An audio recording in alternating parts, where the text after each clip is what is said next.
안녕하세요. 반갑습니다. 말씀과 함께하는 수요일입니다. 새해 복 많이 받으십시오. 작년 11월 중순부터 일상교회라는 책을 기본으로 해서 말씀을 나누고 있습니다. 우리가 세상 속에서 어떻게 그리스도인으로 살아가야 하는가, 특별히 지금 이제 점점 어떻게 보면 기독교, 우리나라 같은 경우는 기독교에 대해서 반감을 가진 사람들이 많아지고 있고, 또 유럽이나 서구 같은 경우에는 상당히 오랜 기간 기독교가 문화와 국가의 어떤 중심 사상이었는데 점점 이제 변두리로 밀려가는 그런 상황 속에서 우리가 어떻게 그리스도인으로 살아가야 하는가, 어떠한 모습으로 살아가야 하는가를 좀 살펴보고 있고, 특별히 이제 공동체에 대한 좀 관심을 가지고 보고 있습니다. 선교적인 공동체. 그래서 프로그램이나 뭐 어떤 이벤트, 막 일회성 이벤트나 그런 것들에 의존하는 것이 아니고, 사람과 사람이 연결되어서 평범한 일상을 살지만 그것이 선교적으로 연결되어지는 그런 것들에 대해서 나눴고, 특히 지난주에는 구체적으로 어떤 것들을 우리가 좀 우리 일상의 삶에서 선교적으로 연결시킬 수 있을까, 뭐 그런 것들에 대해서 좀 짚으면서 이야기했습니다. 오늘은 그런 일상 선교의 어떻게 보면 기초적인 동기 혹은 동력이라고 말할 수 있을 것 같은데, 그런 것들에 대해서 좀 나눠보려고 합니다. 사실 모든 일이 그러하긴 한데, 누가 막 시켜서 막 억지로 하거나 어떤 정해진 딱 규칙이나 틀을 딱 만들어 놓고 거기에 이렇게 딱 구겨 넣게 되면 원래 열정이 있던 사람들도 점점 그 열정이 사그라질 수밖에 없어요. 근데 자칫하면 전도나 선교도 그런 뭔가 의무나 막 부담스러운 책임으로 느껴질 수가 있어요. 그렇게 되면 어떻게 돼요? 생기나 열정이 이제 사라져 버리면서 그냥 억지로 하는 거예요. 주님의 명령이니까, 해야만 하는 일이니까 하게 되는 그런 일이 될 수 있어요. 그렇지 않으려면 어떻게 해야 되느냐? 우리 동기가 새로워져야 된다. 뭔가 해야 되는 의무와 책임이어서 하는 게 아니라 더 나은 동기를 찾아야 한다는 거죠. 그 동기가 되는 것, 가장 기본이 되는 동력이 되는 게 무엇입니까? 사실은 너무 당연한 건데, 사랑이에요. 사랑.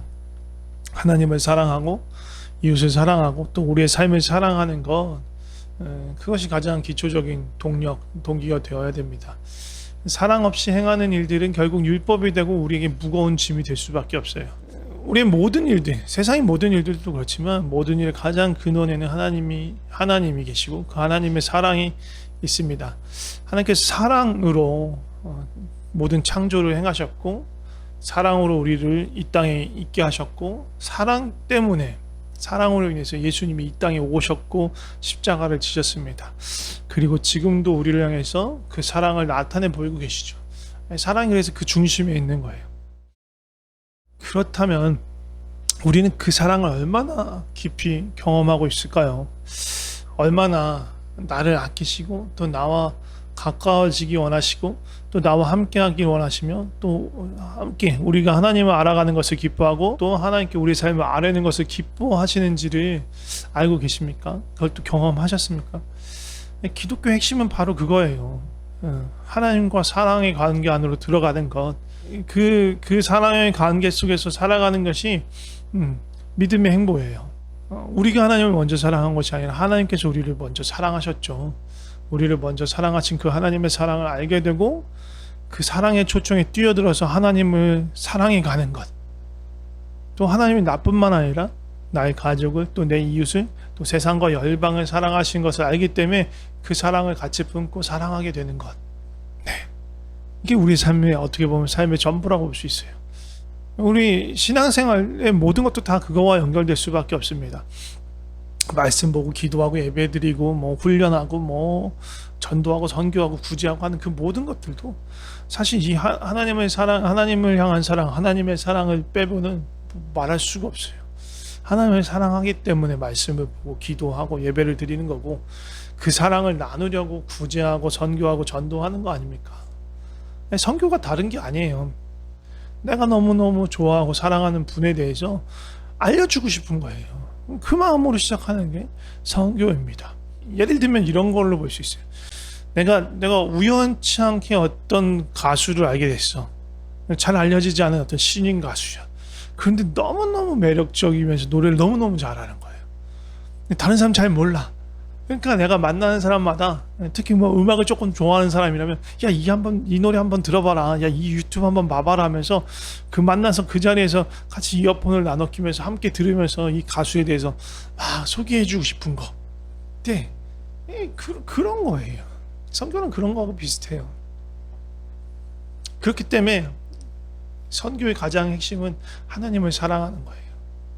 하나님을 향한 그 사랑의 열정이 있는 거예요. 그렇지 않으면 내가 하나님을 사랑하지 않는데 내가 사랑하지 않는 분을 누구한테 얘기를 합니까? 그래서 혹시라도 하나님을 향한 그 사랑의 마음, 그 열정이 식었거나 아니면 아예 없다면 다른 뭔가 열심히 해서 될 게 아니고 먼저 우리는 그걸 구해야 해요. 하나님 그분 자체를, 주님의 임재를, 주님의 사랑이 내 마음을 사로잡으시도록 그걸 놓고 기도해야 됩니다. 내 안에 주님을 향한 사랑과 갈망이 일어나도록 기도해야 하는 것이. 두 번째 선교의 기초이자 동력은 무엇이냐면, 당연한 얘기인데 사람을 사랑하는 거예요. 전도와 선교의 대상은 사람이잖아요.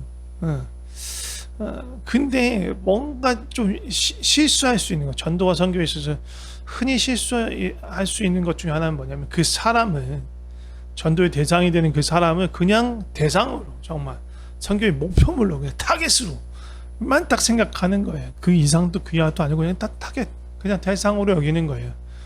그러니까 이 올바른 관계를 맺을 수 없어요. 인격적인 관계를 맺을 수 없어요. 대상으로 여기는 거는요, 사실요, 하나님이 정말 기뻐하시지 않는 거예요.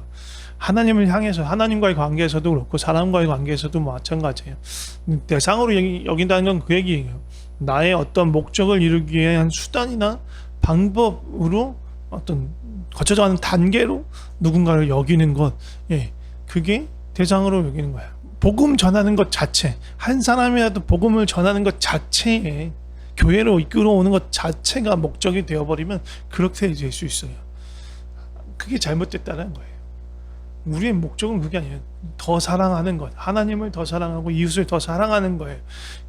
그렇기 때문에 전도하고 선교하게 되는 거예요. 사람을 목표물로 여기면요, 전도나 선교의 결과가 나타나면, 그 결과가 긍정적이든 부정적이든 결과가 그냥 나타나면 거기서 그 관계는 끝나는 거예요. 어쨌든 결론이 났으니까. 복음을 만약에 받아들이지 않으면 더 이상 그 사람하고 접근할 필요가 없게 되는 거고, 복음을 받아들였어, 그렇게 교회에 나가게 됐어, 그러면 이제 내가 별로 신경을 안 써도 되는 그런 관계가 되는 거예요. 대상으로 여기고 있는 거죠. 그렇지 않고 정말로 인격적으로 올바른 사랑의 관계를 맺는다면 이런 거죠. 복음을 받아들이지 않더라도 지속적으로 선한 인격적인 관계 안에서 선한 관계를 맺어가고 있는 거고, 복음을 받아들이고 교회에 출석하게 되면 거기서 내 임무가 끝이 아니고 더 깊은 인격적인 관계, 영적인 관계를 맺고 또 지체의 관계로 이어져 가는 것, 그게 올바른 관계인 거예요. 어떤 식으로든 내 필요에 의해서 있었다 없었다 하는 그런 관계는 사랑이라고 말할 수 없습니다. 사랑이란 말입니다, 인격적인 관계를 기본으로 해서 그 사람의 육체, 사회, 감정적인 필요들을 돌보고 그 사람 안에 잠재어 있는 선한 것들이 나타날 수 있도록 돕는 거예요. 돕는 마음이 생기는 거예요. 복음 안에서 사랑은 여기다 플러스 되죠. 뭐가 플러스 돼요? 영적인 필요를 돌보고 또 그 사람에서 선한 것들이 그냥 그 안에 잠재되어 있는 선한 것들이 나타나는 것에서 그치는 것이 아니라 정말 그 사람을 통해서 하나님의 영광이 나타날 수 있도록 돕고 기도하는 것, 그게 복음 안에서, 그리스도 안에서의 사랑인 거예요. 그래서 우리가 먼저 시도해 볼 수 있는 건 뭐냐 하면, 내가 이미 사랑하고 있는 사람들 중에서 아직 예수님을 모르는 사람이 있다면 그들을 위해서 기도하고 그 관계 안에서 선을 행하고 예수님을 소개하는 거예요. 그런데 거기서 조금 더 나아가야겠죠. 그렇다면 내 주변을 둘러보는 거예요. 우리 주변의 이웃 관계 속에서 누군가를 더 인격적으로 사랑할 수 있게 되도록 주님께서 우리 마음을 만지시도록 기도해야 합니다. 마지막 세 번째 선교의 기초이자 동력은 삶을 사랑하는 거예요. 지금 우리가 살아가는 이 세상은 사실 죄로 인해서 망가졌죠. 그래서 사망의 열매와 그 증상이 나타나는 곳이고, 그렇기 때문에 어떻게 보면 고통받을 수밖에 없는, 고통과 괴로움이 있을 수밖에 없는 곳입니다. 그렇지만 그럼에도 불구하고 동시에 이 세상은 여전히 하나님의 영광이 나타나는 곳, 드러나는 곳입니다. 그래서 우리의 삶의 곳곳에서 우리는 하나님의 영광을 볼 수 있고요, 하나님이 주시는 기쁨을 맛볼 수 있습니다. 우리에게 주신 일터도 그래요. 우리에게 주신 직장이나 일터도 그냥 먹고 살려고 하다 보니까 그냥 어쩔 수 없어, 그냥 마지못해서 꾸역꾸역 일할 수 있는 그런 곳이 아니라 하나님 주신 노동의 기회로 여기고 이웃들을 만날 수 있는 장으로 기쁘게 받아들일 수 있어요.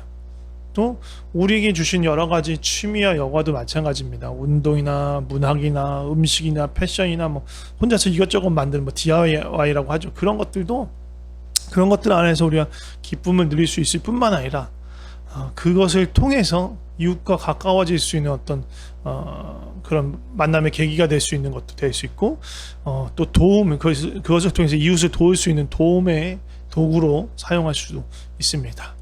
그런데 만약에 생각해 보세요. 우리가 삶에 대해서 부정적으로, 비관적으로 살아가요. 막 우리 얼굴이 계속 이런 죽상으로 이렇게 살아간다고 생각해 보세요.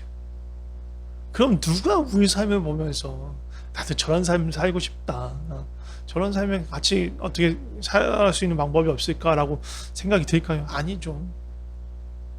그렇게 살면, 이런 식으로 살면 아무도 하나님 나라에, 하나님께 관심이 없을 수밖에 없어요. 다 저렇게 하나님 믿으면, 예수님 저런 죽상을 쓰고 살아가는구나, 그렇게 되겠죠. 우리는 하나님 나라에 살아 움직이는 광고판이 되어야 합니다. 그래서 어떻게 말하면 이제 누군가에게 빛이 되는 그런 삶을 살아야 돼요. 그래서 우리가 갖고 있는 뭔가 소유나 지위가 아니라 우리의 삶에 나타나는 그런 인격이나 삶의 태도를 보면서 감화를 받는 거야. 와, 그래서 그런 삶을 살고 싶다. 나도 저런 삶을 좀 살고 싶다. 저런 마음으로 살고 싶다. 그런 마음을 줄 수 있어야 돼요. 이건 뭐 다른 말로 말하자면 선한 영향력이라고 볼 수 있겠죠. 이거는요, 막 억지로 맺으려고 해서 맺혀지는 영향력이 아니고, 우리 삶을 통해 예수님이 나타나기를, 나를 통해서 예수님의 모습이 나타나기를 간구하면서 부족하지만 매일매일의 삶에서 나 자신을 부정하고 부인하고 주님 부르신 그 길을 한 걸음씩 걸어갈 때 주님이 우리 삶에서 맺어 가시는 그런 열매인 거죠. 우리의 부르심은요, 내 권리, 내 재미, 내 기쁨, 내 성취, 내 안전을 위해서 살아가는 그런 자기 중심적인 삶이 우리 부르심이 아니에요. 우리 삶은요, 내 것이 아니에요. 나를 위한 게 아니에요. 우리 삶은 하나님을 위한 것도 옆에 있는 다른 사람들, 이웃들을 위한 것이에요. 여기 보면 이렇게 말하면, 야, 그러면 하나님을 위해서 살고 이웃을 위해서, 그럼 나는 어디가? 나의 어떤 자아가 사라지는 거 아니야? 라고 생각할 수도 있겠지만, 오히려 사실 그 안에서 하나님을 사랑하고 이웃을 사랑하는 삶 안에서 진정한 나를 발견할 수 있는 것입니다. 고린도전서 9장 19절에 있는 바울의 말을 인용하고 마치도록 하겠습니다. 내가 모든 사람에게서 자유로우나 스스로 모든 사람에게 종이 된 것은 더 많은 사람을 얻고자 함이라. 이 바울의 말입니다. 바울은 로마 시민이었죠. 자유시민이었습니다. 아무렇게나 할 수 있었어요. 어디로든 이동할 수 있었어요. 그리고 그 로마 시민의 어떤 시민권을 얘기해주면 상당한 대접을 받을 수 있었어요. 그러나 그는 스스로 낮추어서 모든 사람에게 맞추어졌어요. 눈높이를 맞추고 그들이 대하기 편한 사람이 되었어요. 유대인에겐 유대인으로, 또 로마인에겐 로마인으로 그들의 문화와 그들의 정서에 맞추어서 그들을 섬기려고 했어요. 왜요? 그 이유는 오직 하나예요. 한 사람이라도 더 얻기 위해서 더 많은 사람이 죄에서 구원받고 하나님과의 사랑으로 들어가길 바라는 마음에 그랬던 것입니다. 제가 기도하고 마치겠습니다. 하나님, 우리를 사랑해 주셔서 감사합니다. 그 사랑을 더 깊이 더 친밀히 맛보게 하여 주시옵소서. 그냥 이론적으로 뜬구름 잡는 그런 것이 아니라 실제로 그 사랑을 경험하게 하여 주시옵소서. 우리를 먼저 사랑하신 주님, 또 우리를 위해서 끝까지 자기 자신을 내어주신 그 주님의 사랑을 더 깊이 알게 하시고 그 주님의 사랑에 빠져들게 하시고 그래서 우리도 주님을 깊이 사랑하며 주님을 따르며 주님을 알리며 그렇게 살게 하여 주시옵소서. 우리를 사랑하신 주님께서 나만 사랑하는 것이 아니라 우리의 가족과 또 이웃과 열방과 세상을 사랑하고 계심을 깨닫고 그 주님의 마음을 품어서 같은 마음으로 이웃을 사랑하게 하옵소서. 또한 우리에게 주신 삶의 모든 것에 대해서 감탄하고 경탄하며 또 기쁨으로 감사하며 주님 앞에 나아가게 하시고 삶의 자리에서 만나는 모든 사람들과 인격적인 사랑의 관계를 맺게 하여 주시옵소서. 그리고 부족하지만 우리의 삶을 통해 예수님의 흔적이, 그 영광이, 그 사랑이 나타나게 하셔서 그것으로 하여금 사람들에게 빛을 비추게 하옵소서. 오병이와 같은 우리의 삶을 주님께 드립니다. 주님의 뜻을 이루어 가옵소서. 주님 감사합니다. 예수님의 이름으로 기도드립니다. 아멘.